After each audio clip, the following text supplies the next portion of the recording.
Mercy Grove Hospital loomed in the moonlit night, its weathered exterior exuding an air of desolation.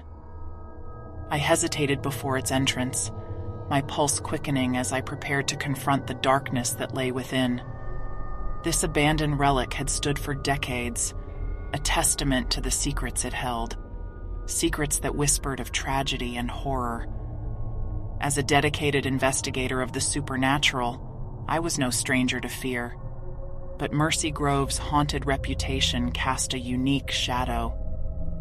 The air grew colder as I stepped into the dimly lit interior. The flickering lights overhead painted eerie patterns on the walls, and the corridors seemed to stretch on forever, each one a portal into the hospital's disturbing history. A sense of foreboding gnawed at me, as if the very walls held memories that refused to be forgotten. Navigating the maze of hallways, my flashlight's beam cut through the darkness. Dust motes danced in its path, each particle carrying a fragment of the hospital's enigmatic past. I ventured deeper, past rooms that had once held the ailing, and now held only silence, the kind that seemed to reverberate with unspoken pain. My destination was Ward 13, a place etched in whispers, a zone cordoned off due to a series of baffling fatalities. A chill slithered down my spine as I approached the sealed door, as if the spirits themselves warned me to turn away. But curiosity gripped me, and with a deep breath, I pushed it open. The room was a tableau frozen in time. Beds stood like silent sentinels, their rusted frames testaments to the hospital's decaying history. As I moved further in, the temperature plummeted, a biting cold that gnawed at my core. My breath materialized before me, a spectral reminder of the lingering souls that inhabited this space.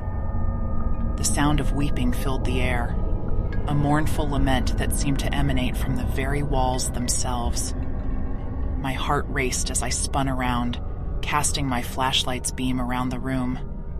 Shadows danced, and the atmosphere crackled with a tension that was almost palpable. I wasn't alone.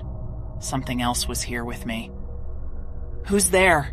I called out, my voice trembling. The only response was a soft shuffling like footsteps on the worn linoleum. My heart pounded in my chest, but I couldn't retreat. I had come to Mercy Grove seeking the truth, and now that I was confronted with the unknown, I couldn't back down. The weeping grew louder, each sob reverberating through the air, chilling me to the bone.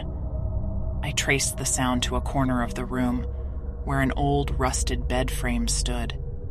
The atmosphere around it shimmered, as if the very fabric of reality was thinning before me. As I approached, a figure materialized, an ethereal presence bathed in a ghostly light. It was a woman, her features etched with sorrow and despair. Her eyes held a mournful plea, her translucent form swaying as if caught in an eternal struggle. "Help me," she whispered, her voice a soft echo that seemed to resonate through the room. My heart ached for her, and despite the creeping fear, I approached cautiously. "Who are you?" Her form flickered, as if struggling to maintain her presence.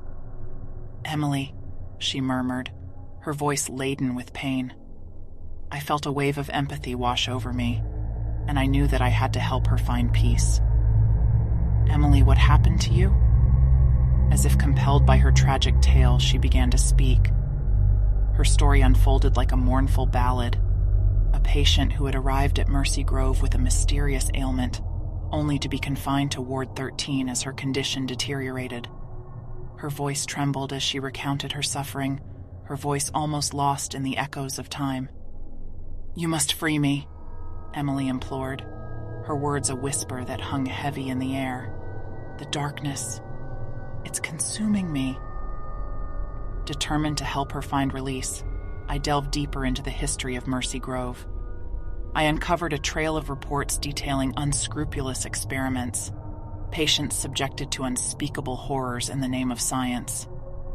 Emily's story was just one thread in the tapestry of suffering that had unfolded within these walls. Armed with this knowledge, I returned to Ward 13, a sense of purpose guiding me. The room seemed to pulse with anticipation, as if the very air was charged with the energy of those who had suffered here. I arranged candles in a protective circle, their flames casting flickering shadows on the walls. Standing in the center of the circle, I closed my eyes, focusing my energy on Emily's presence. I invoked the light, the positive energy that could counteract the darkness that had ensnared her spirit. The room trembled, and a gust of wind swept through, extinguishing the candles in a rush. In the darkness, I felt a shift, a surge of energy enveloping me. And then, the room was bathed in blinding light, Emily's form materializing before me once more. Her eyes, once filled with despair, now held a glimmer of gratitude. "Thank you," she whispered, her voice a soft melody that seemed to resonate in the air. As the light dimmed, Emily's form dissolved, leaving behind a sense of peace that lingered in the room. The hospital, once a place of sorrow and suffering, now felt transformed, as if its very essence had shifted. Exiting Ward 13, I carried with me a mixture of emotions, relief, fulfillment, and a hint of sadness for the stories that would never be fully told. The night air was crisp, a stark contrast to the heavy atmosphere within the hospital's walls. I knew that I had played a part in bringing closure to Emily and the countless others who had endured in silence. Looking back at Mercy Grove Hospital, I couldn't shake the feeling that the building itself held a memory of the pain and suffering that had occurred within its walls. As I walked away, a sense of hope filled me, knowing that the darkness had been confronted and that the light had prevailed.